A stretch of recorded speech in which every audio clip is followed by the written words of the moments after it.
All, welcome back to a new video of learn with Bhavna. आज हम करने जा रहे हैं MSOE 004 का one of the most important topics, जिसमें कि हम बात करेंगे रूरल अर्बन कंटिन्यूम की।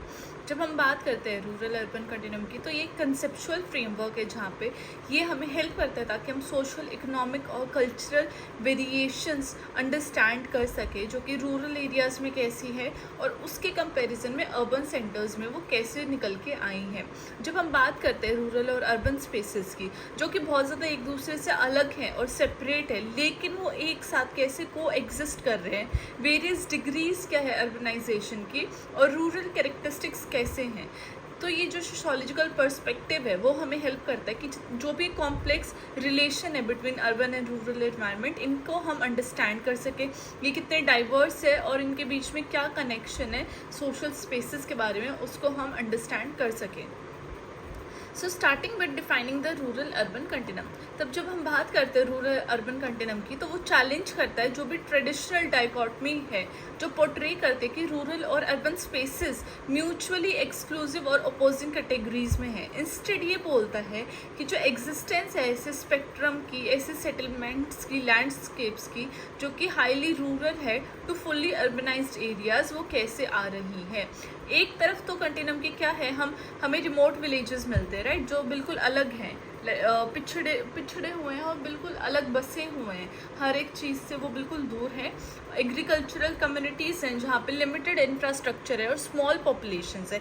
वहीं पे दूसरे हाथ पे हम क्या देखते हैं कि जो अर्बन एरियाज़ है वो डेंसली पॉपुलेटेड है, एडवांस इंफ्रास्ट्रक्चर है, उनकी डाइवर्स इकोनॉमीज़ है और सोशल नेटवर्क भी बहुत ज़्यादा वाइब्रेंट है। तो ऐसे एक्सट्रीम के बीच में एक इंटरमीडिएट स्टेज आ जाती है, जिसको हम कैसे कैटेगराइज करते हैं कि वो ब्लेंड है दोनों रूरल और अर्बन फीचर्स की, मतलब कि उसको ना ही रूरल बोल सकते हैं और ना ही अर्बन बोल सकते हैं। सेकेंड आ जाता है हमारा सोशियो इकोनॉमिक डायनामिक्स। तो उसका फर्स्ट पॉइंट है हमारा रूरल डायनामिक्स। रूरल एरियाज़ में क्या देखा जाता है, एग्रीकल्चरल डिपेंडेंस होती है, कम्युनिटीज़ बहुत ज़्यादा एक दूसरे के साथ क्लोजली लिंक्ड होते हैं, मतलब कि एक बहुत ज़्यादा स्ट्रॉन्ग रिलेशनशिप उनके अंदर होता है। स्लो पेस्ड लाइफस्टाइल होता है, कोई भी ऐसी फास्ट लाइफ नहीं होती, अपना सब आराम से सब कुछ जीवन सबका चलता है। और ये कम्युनिटीज़ में क्या होता है, स्ट्रॉन्ग कनेक्शन होता है लैंड के साथ, जहाँ पे वो एग्रीकल्चरल एक्टिविटीज़ अपनी करते हैं और उनका जो प्राइमरी सोर्स होता है जीवन का, वो लाइवलीहुड ही होता है, एग्रीकल्चर ही होता है। तो ट्रेडिशनल वैल्यूज़ जो है या कल्चरल प्रैक्टिसेस हैं, उसमें एक सेंस ऑफ कम्युनिटी हमेशा रहती है, वो कलेक्टिव आइडेंटिटी पे फोकस करते हैं, सोशल कोहेजन मेंटेन करके रखते हैं। फॉर एग्जांपल रूरल रीजन्स जो है इंडिया के, वहाँ पे एग्रीगेरियन सोसाइटीज़ हैं, मतलब कि जो एग्रीकल्चर में फोकस है और वो अपनी जो ट्रेडिशनल फार्मिंग प्रैक्टिसेस हैं उनको बचा के रखते हैं, कम्युनल रिचुअल्स को ऑब्जर्व करते हैं, मेंटेन करते हैं, फॉलो करते हैं और एक क्लोज रिलेशनशिप मेंटेन करके रखते हैं अपनी एक्सटेंडेड फैमिलीज और नेबर्स के साथ, जो कि बिल्कुल ऑपोजिट हो जाता है अर्बन एरियाज़ में, राइट। तो अब सेकेंड जो पॉइंट आ गया वो आ गया अर्बन डायनामिक्स। तो अर्बन एरियाज में क्या है, रैपिड इंडस्ट्रियलाइजेशन है, इंडस्ट्रीज निकल के आ रही है, ऑक्यूपेशनल अपॉर्चुनिटीज़ बहुत ज़्यादा डाइवर्स है और एक कॉस्मोपॉलिटन लाइफस्टाइल है, मतलब कि जो कि इन फैशन रहता है हमेशा। ये रीजन्स हब होते हैं इकोनॉमिक एक्टिविटी के, जहाँ पे लार्ज पीपल यहाँ पे आते हैं ताकि वो एम्प्लॉयड हो सके, वो जॉब्स पा सके। तो अर्बन एनवायरनमेंट इंडिविजुअलिज्म को प्रमोट करता है, जहाँ पे सब अपने ऊपर फोकस करते हैं। कंज्यूमरिज्म, मतलब कि अर्न करो and then you can spend and buy, right. एक fast paced way of life है, क्योंकि बहुत फास्ट है सब कुछ and it is very competitive. वैसे मेट्रोपॉलिटन सिटीज़ जैसे कि न्यूयॉर्क हो गया, लंदन हो गया, टोक्यो हो गया, ये एपिटोमाइज होते हैं एंड ऑफ द कंटिन्यूम की, जहाँ पे हाई पॉपुलेशन डेंसिटी है, डाइवर्स कल्चर है और एडवांस्ड इंफ्रास्ट्रक्चर है। थर्ड पॉइंट आ जाता है इसमें ट्रांजिशनल स्पेसेस। जब हम बात करते हैं रूरल और अर्बन एरियाज़ की, जो कि लाई करते हैं बिटवीन ट्रांजिशनल स्पेसेस, जहाँ पे पेरी अर्बन या फिर एक्स अर्बन रीजन्स बोला जाता है, ये ऐसे स्पेसेस हैं जहाँ पे साइमल्टेनियस इन्फ्लुएंस होती है अर्बनाइजेशन की and rural tradition. For example जब हम बात करते हैं सिटीज़ इन सब सहारन अफ्रीका, जहाँ पे ये देखा जाता है कि ट्रेडिशनल फार्मिंग प्रैक्टिसेस भी हो रही है और इंक्रीजिंग अर्बनाइजेशन भी हो रहा है। तो ऐसे एरियाज़ को काफ़ी ज़्यादा चैलेंजेस फेस करने पड़ते हैं in terms of इनएडिक्वेट infrastructure, right, वो प्रॉपर इंफ्रास्ट्रक्चर नहीं मिलता है, लिमिटेड सर्विसेज होते हैं और कॉन्फ्लिक्ट्स अराइज होते हैं from incompatible land uses, right. तो ये सारे चैलेंजेस देखने को मिलते हैं।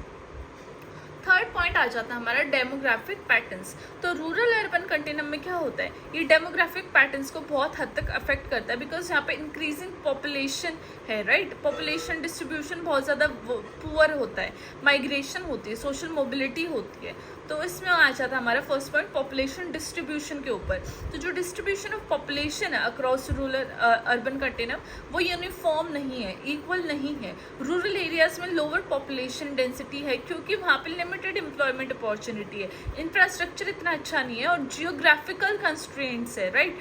कुछ एरिया मतलब कि कुछ एरिया में कम लोग बसे हुए हैं, कुछ में ज़्यादा बसे हुए हैं, एज बिकॉज उसका डायरेक्ट लिंक होता है कि आपके पास कितनी ज़्यादा इंफ्रास्ट्रक्चर है, कितनी ज़्यादा फैसिलिटीज़ है। जब हम बात करते हैं ऑन कंट्रारी अर्बन एरियाज़ की जहाँ पे लार्जर पॉपुलेशन है क्योंकि वहाँ पे इकोनॉमिक अपॉर्चुनिटी ज़्यादा है और बेटर एक्सेस है सर्विसेज के लिए। हावेवर ये जो भी कॉन्टिनम अलाउ करता है हमें ताकि जो सबर्ब एरियाज़ है वहाँ पे एक जो रूरल और अर्बन का जो गैप है उसको कम कर सके और पॉपुलेशन ग्रोथ हो सके ताकि वो एक सिटी के साथ वो इक्वल हो सके या फिर एक बैलेंस आ सके। सेकेंड पॉइंट आ जाता है हमारा रूरल अर्बन माइग्रेशन। माइग्रेशन एक बहुत क्रूशियल रोल प्ले करता है, राइट, ताकि वो रूरल अर्बन कंटिन्यूम को शेप करने में, क्योंकि जो रूरल रेजिडेंट है वो ऑफन माइग्रेट करते हैं अर्बन एरियाज़ में ताकि वो बेटर एजुकेशन पा सके, एम्प्लॉयमेंट पा सके या एम्प्लॉयड हो सके और लाइफस्टाइल अपॉर्चुनिटीज़ भी उनकी आए। तो ये माइग्रेशन है ये लीड करता है अर्बनाइजेशन में। जो रूरल एरियाज जो एक्सपीरियंस करते हैं decline in population and an aging demographic, because काफ़ी सारी डेवलप कंट्रीज़ में क्या है रूरल अर्बन माइग्रेशन फ्यूल की जाती है by desire to escape poverty, right. वो पॉवर्टी से निकल पाए, हेल्थ केयर बेटर हो सके, उनकी लिविंग कंडीशन इंप्रूव हो सके। फॉर एग्जांपल जब हम बात करते हैं rural to urban migration in China जो कि ड्रिवन है by a lure of employment ताकि वो एम्प्लॉयड हो सके और सर्विस सेक्टर में वो मैन्युफैक्चरिंग में बूमिंग सिटीज़ में वो एम्प्लॉय कर सके या फिर वहाँ पे जॉब पा सकें। थर्ड आ जाता है हमारे सोशल मोबिलिटी।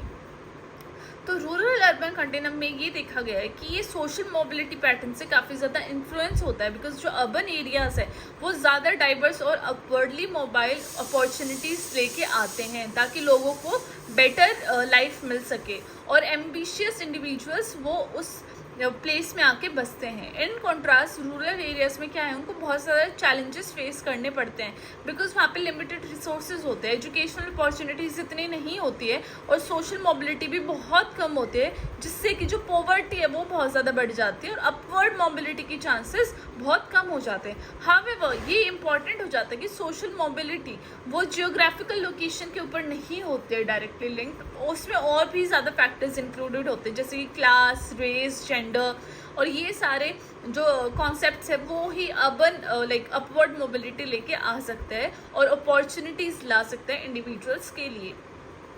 फोर्थ पॉइंट आ जाता है हमारा cultural and lifestyle variation.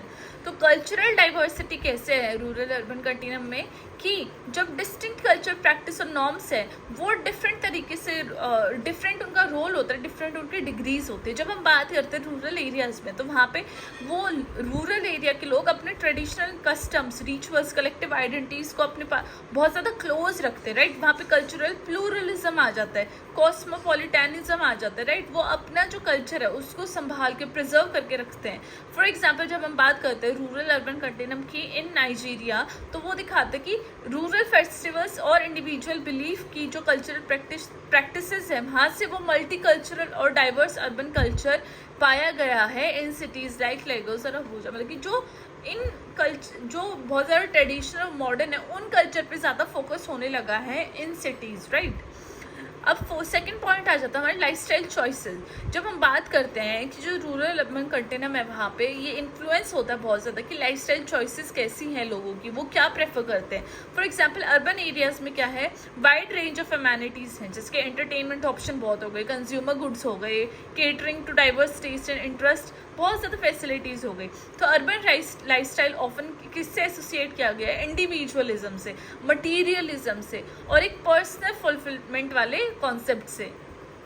In contrast जब हम बात करते हैं रूरल एरियाज़ की, वहाँ पे कम्युनिटी टाइज को बहुत इंपॉर्टेंस दी जाती है, सिंप्लिसिटी को इंपॉर्टेंस दी जाती है और एक क्लोजर कनेक्शन होता है नेचर के साथ। जो लाइफस्टाइल चॉइसेस हैं वहाँ के लोगों की, वो इंडिविजुअल प्रेफरेंसेस से हट के वो सोशो इकोनॉमिक स्टेटस पे डिपेंड करती है, कल्चरल बैकग्राउंड क्या है लोगों का, और डाइवर्स एक्सप्रेशंस होते हैं आइडेंटिटी के along with rural urban continuum. तो हमने देखा कि जब हम बात करते हैं रूरल अर्बन कंटिन्यूम के, तो कितने कॉन्ट्रारी व्यूज़ हैं। रूरल में जो चीज़ें प्रैक्टिस की जाती है, अर्बन में वो नहीं करा जाता। तो अर्बन में एक टोटल डिफरेंट लाइफस्टाइल है, टोटल डिफरेंट लिविंग पैटर्न्स है लोगों के, राइट।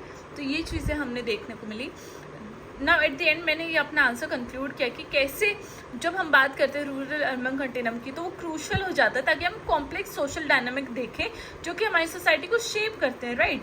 तब हम मूव करते हैं सिंपलिस्टिक कैटेगराइजेशन से, ताकि हम डाइवर्सिटी और इंटरडिपेंडेंस देखें सोशल स्पेसेस के। तो वहाँ पे कंटिन्यूम हमें हाईलाइट करता है कि रूरल अर्बन कैरेक्टरिस्टिक कैसे एक साथ रहते हैं, इन्फ्लुएंस करते हैं वेरियस एस्पेक्ट ऑफ सोसाइटी को, जहाँ पे socio economic pattern, demographic dynamic और कल्चरल एक्सप्रेशन आते हैं।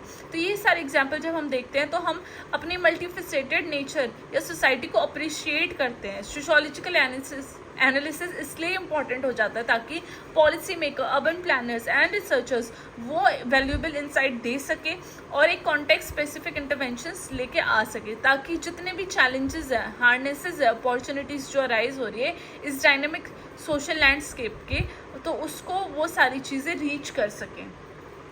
सो this was our answer. It was very easy to understand and I hope आप लोगों को लैंग्वेज समझ में आ रही है, क्वेश्चन समझ में आ रहे हैं and you can write this answer अगर ये एग्जाम में आता है। So all the best for exam, study hard, study well, take care, bye bye. I will meet you next time with an amazing video.